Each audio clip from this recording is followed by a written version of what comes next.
Ofisa mavolisi yala ameyovete na meyo myaine mavithukia tongoi chamani cha DCP mamina kumakanisani wa AIPCA kauro ulawe kigumo ni kauntini ya Murang'a vala matula mote serikali ya Kenya Kwanza kisanganiki maiweta kana agenda yonene ni kwino cha President William Ruto twavikite kana mwaka wa 2021 Caleb Chalo na ilivote maivikite kanisani wa AIPCA Christ is the King Church kuya kahuro kilione mbunge cha Kigumo kaunti ya Murang'a kuthaithana thaithia langi ani ateti alama mkwata ambau ndongo ya chama cha DCP matongo ni Senator Methu oneni no wao kikumbilwani kuvua serikali mbema kimutila muti kwanzika yao sia kwenda kutamba isa kisomo Kenya.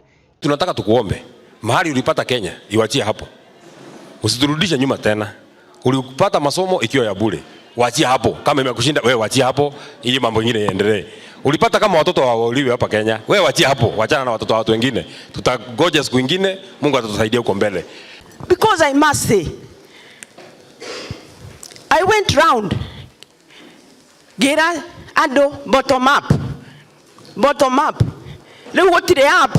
If anything is under, not even down. Tiana chitu ni gudhika turadhika.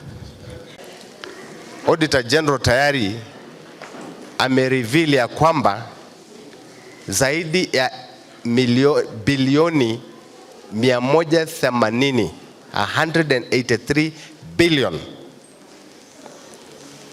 hazijaenda kwa shule kupitia ile capitation ya serikali. Na katika Auditor General report bado kati ya shule ambaye wamefanya sampling 16 billion imepotea. Mimi si mzee sana, pia si kijana sana. Mimi nimesoma kidogo.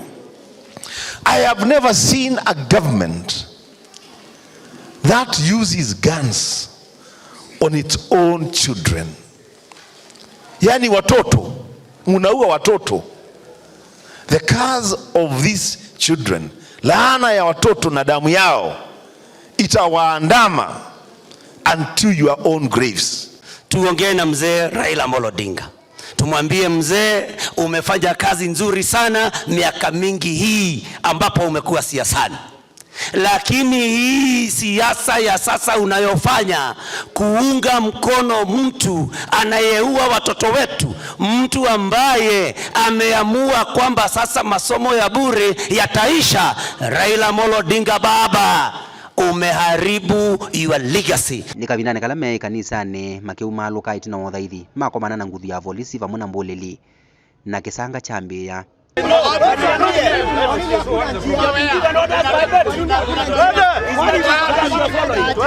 kwa kavinda kange polisi ni siakwatiania na mbulili na vala masi ya musafara wa ndongo hii kulika soko ula wikisione na matu ichanzeve ya kweticha Methu iva muna kwecha mavuti kwa enendi alama imanambe sia kuombana kwa ithukesi ya ndongo hii.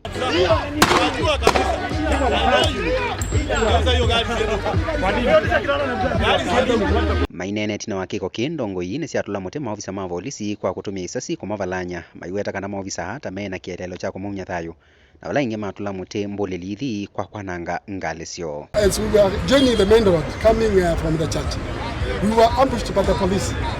Without our awareness, they started eating our cars. One particular police officer had a very big stone and they eat the windscreen, so even the driver could not be able to see. But I want to thank God and my driver because the swift action actually saved us because he swerved and went downwards. Otherwise, during that particular moment, 3 bullets passed through the body of my car and I was particularly the target, and I believe it was an attempted assassination. And I think we want to call on the International Criminal Court to come and carrying out investigations, because our security agencies cannot be able to help us. They have been taken captive by William Ruto, Ndiki, the deputy president. Nobody doesn't know what Murkomen has said, and the ICC should note that we have no control over the police. Ruto, so long as a bullet has not gone through the members of this team that you are seeing here, we will still be there telling our people to chase you home, because you are the worst accident that ever happened to this country.